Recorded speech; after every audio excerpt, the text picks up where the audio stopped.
안녕하세요. 정환입니다. 이 시간에는 일본과 삼국유사에 대한 말씀을 나누고자 합니다.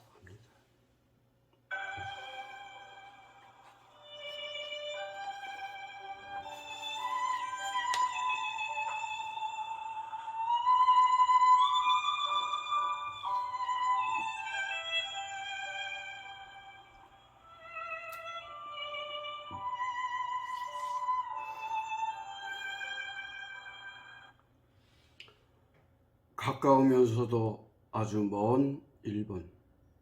그 일본이 삼국유사에서는 어떻게 기록되어 있을까요? 먼저 신라 제8대 아달라왕 임금의 시절이었습니다. 작은 부족 국가였던 근개국이 멸망하면서 신라에 통합되면서 그 근개국의 왕족으로 추정되는 연호랑의 이야기를 살펴보면 좋을 것 같습니다. 연호랑과 서원여 부부의 이름에 까마귀 오자가 나오는 것으로 봐서 태양신을 숭배하던 그런 종족이 아니었을까, 그렇게 가늠해 보는 겁니다.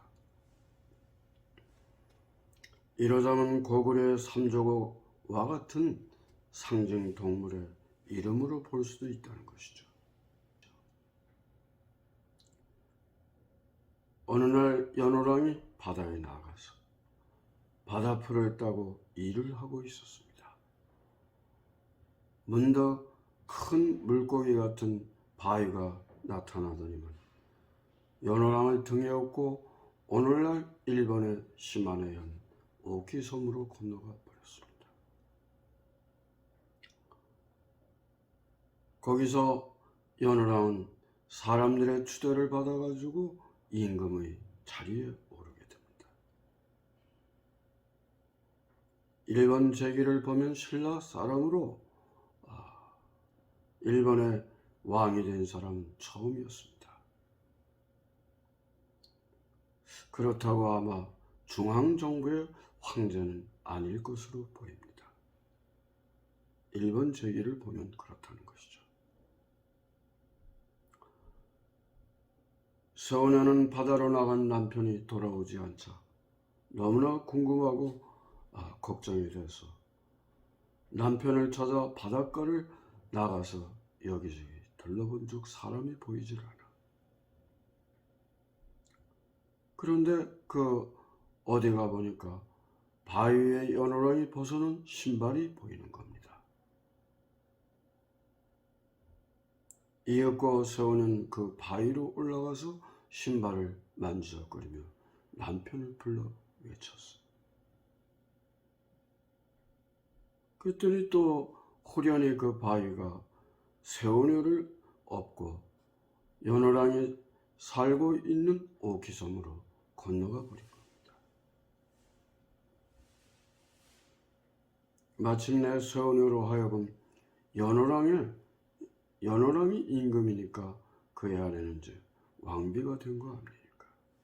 기록에는 귀할 귀자, 그런 그 왕비 비자 아래서 귀비라고 그렇게 적고 있어요. 때마침 신라에서는 해와 달이 제 빛을 잃고 어둠의 세상이 되어버렸습니다. 큰일이잖아요.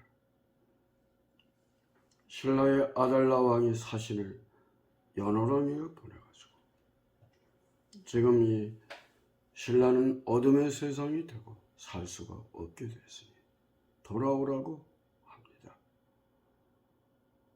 그러나 연호랑은 내가 여기에 온 것은 하늘의 뜻을 따라서 온 것이니까 되돌아갈 수가 없고, 다만 그 대안으로서 나의 아내인 세오녀가 짠 비단, 그건 이제 상징적인 세초라고 나오는데요.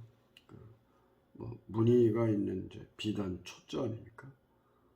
자디잔 그 무늬에 어떤 아주 귀한 비단을 주면서 이걸 가지고 와서 우리가 떠난 그런 그 얼음에서 하늘의 제사를 지내면은 해와 달이 제 빛을 되찾아 아마 밝은 세상이 될 것이다라고 그렇게 귀뜸해 줍니다. 연화랑의 말대로 돌아와서 오늘날의 그 영일만, 그 영일, 옛날 이제 영일현이니까요. 거기 도기야라고 하는 그 지역에 아마 지금 그 해병대 아마 부대가 있을 겁니다. 그 안에 일월지라고 하는 데가 있는데 그 도기야에서 제사를 모셨더니 이제 물론 이제 그 세원여가 짠 비단을 이제 전그 제단에 잘 정성스레 놓고 했겠죠. 연화랑의 말대로 해와 달이 제 빛을 잃고 밝은 광명 세상을 되찾았다는 것입니다. 다음으로 신라 제26대 진평왕 시절 거열랑과 실초랑 그리고 보동랑 등 세 화랑의 무리가 화랑의 어떤 훈련도 할 겸 심신훈련차 오늘날의 금강산인 풍악산으로 가려고 했습니다. 그런데 그때 문득 하늘에는 빗자루별이라고도 하고 혜성이라고도 하죠. 그 혜성은 임금을 상징하는 심대성을 침범했습니다. 그 혜성이 이제 빗자루병인데 빗자루가 쓰는 거 아닙니까? 그러니까 그 임금을 상징하는 심대성을 쓸어버리니까 임금이 큰 변개가 있을 것을 하나의 그 예언하는 그런 의미로도 받아들인 것이라고 보이죠. 그러한 불길한 징조라고 생각하고 새 화랑의 낭도들이 풍악산으로 그런 그 심신훈련을 가는 것을 중지하려고 했습니다. 이 무렵에 성녀 출신이었던 융천사가 노래하는 문학인 향가를 불렀어. 이름하여 혜성가죠. 그 노래를 불렀더니만 그 혜성이 사라지고 오히려 왜군들이 물러가게 되고 나라의 근심거리가 사라지게 돼서 오히려 벽사진경이라고 할 만큼 사특한 것을 갖다가 물리칠 벽자 아닙니까? 경사스러운 어떤 일들을 갖다가 불러오는 진경하는 벽사진경을 그렇게 전부 눈앞에 보게 됐습니다. 임금이 너무나 기뻐하면서 새 화랑의 무리들로 하여금 심신훈련을 다시금 풍악으로 가도록 그렇게 배려를 한 겁니다.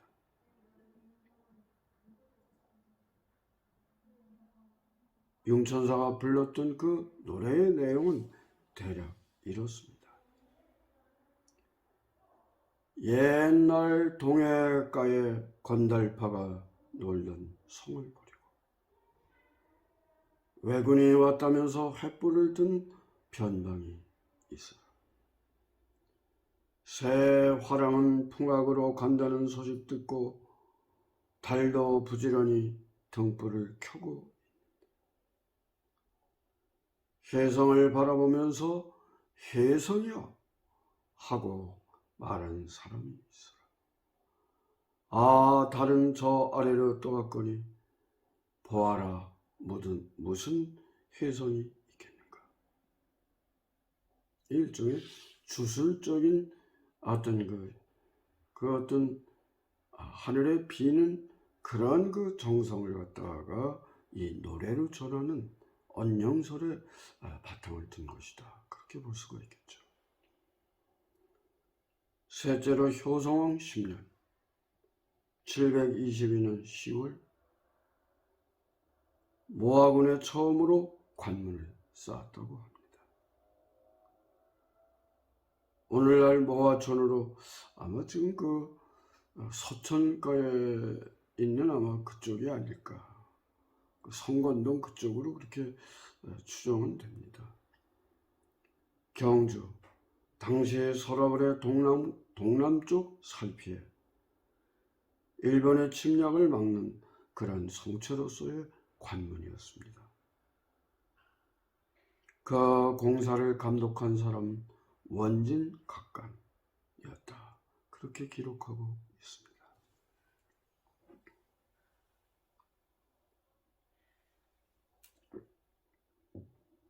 넷째로 원성왕 2년 786년 10월 무렵이었습니다.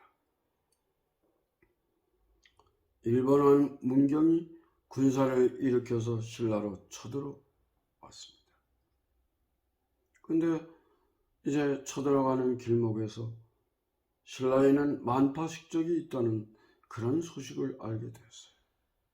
그 만파식적 피리로 모든 것을 물리치는, 가뭄이면 가뭄, 홍수면 홍수, 외적의 침략이면 침략을 다 물리치는 그런 그 영험한 피리가 있다는 이야기를 듣고, 그리고 쳐들어가지 않고 이제 일본으로 되돌아갔습니다. 일본 제기에서는 그런 사람이 없다고 하지만 이 문경이라는 사람이 없었다 이 말이죠. 일왕은 주위의 군사를 물리치고 사신에게 금 50냥을 보내서 만파식적 피리를 보내달라고 제청을 했습니다. 원성왕이 말을 했습니다.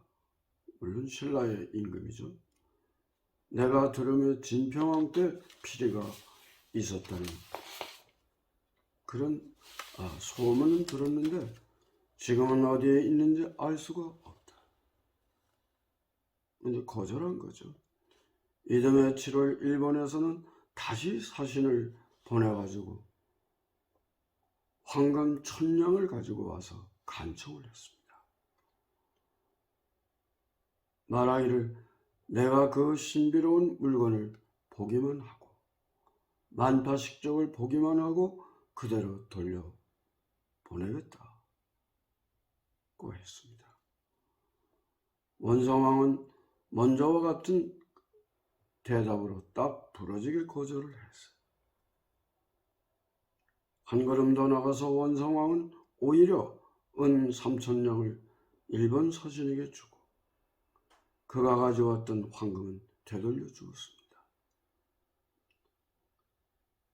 그리고 8월에 일본의 사자가 돌아가자 그 피리를 내왕전에 갈무리했다는 것입니다.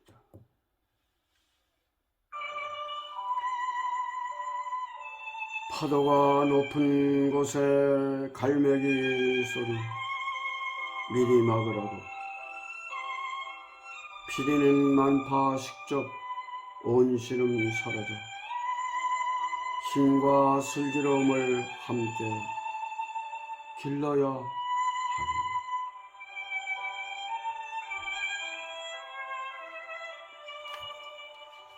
건강하세요.